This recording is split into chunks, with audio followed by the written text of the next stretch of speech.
Aproape am pierdut încrederea, aprind țigară, atunci fumam, nimeni la geam, case goale ca niște cutii de frigidere, se văd poze vechi în ele, cum curge lumina de afară din felinare, înăuntru nimeni, la lucru sau în Italia, sau la lucru în Italia, mobilă veche marcată de timp, amintiri pe perete, tapete cu mesteceni.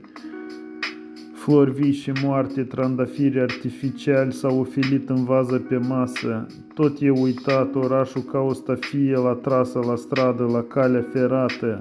Calea lactee strălucește deasupra noastră. Cine a scăpat paharul cu lapte deasupra noastră, bine a făcut că l-a lăsat vărsat, nu l-a șters.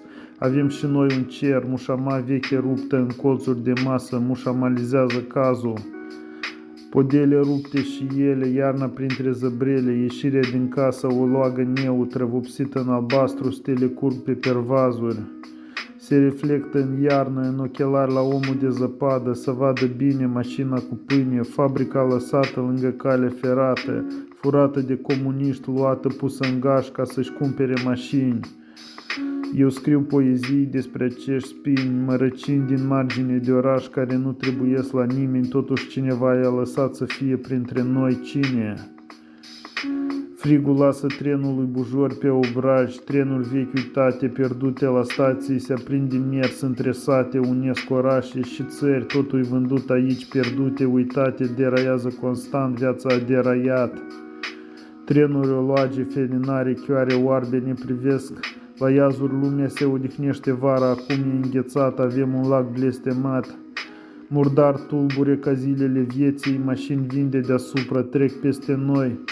Suntem groapa de gunoi a universului, a lumii Europei, prezervative pe ramuri, uitați de oameni, s-a deschis un portal, au adus sărăcia de la noi din câmpie, la noi pe deal.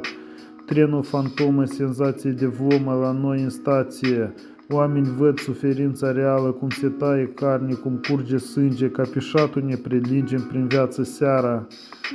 Timpul prins în ceasuri, desene din cărți sovietice, neinteresante, echibane, veselă, bizară, eram mică, mi-aduc aminte. Toți voiau un cosmos să fugă de aici, să nu vadă murdăria, sărăcia.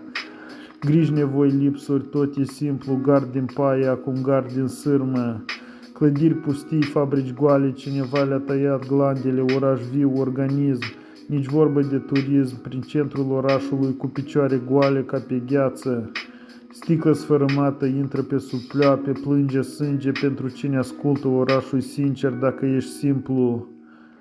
Am văzut aceste străzi, știu la ce să mă aștept de la cumetrele lor din alte state. Adevărul e în flori, dar iarna florile mor, așa că el se transferă în aer dormitor și atmosferă când vine primăvara. El trece înapoi, orașul ud ca un câine uriaș, își scutură blana. Ne ducem sărăcia dintr-o parte în alta, ca pe râie, ca pe ciumă, nu poți scăpa de ea cu una, cu două, îți trebuie șampoane speciale, ne ducem nevoile, totul pierdut aici.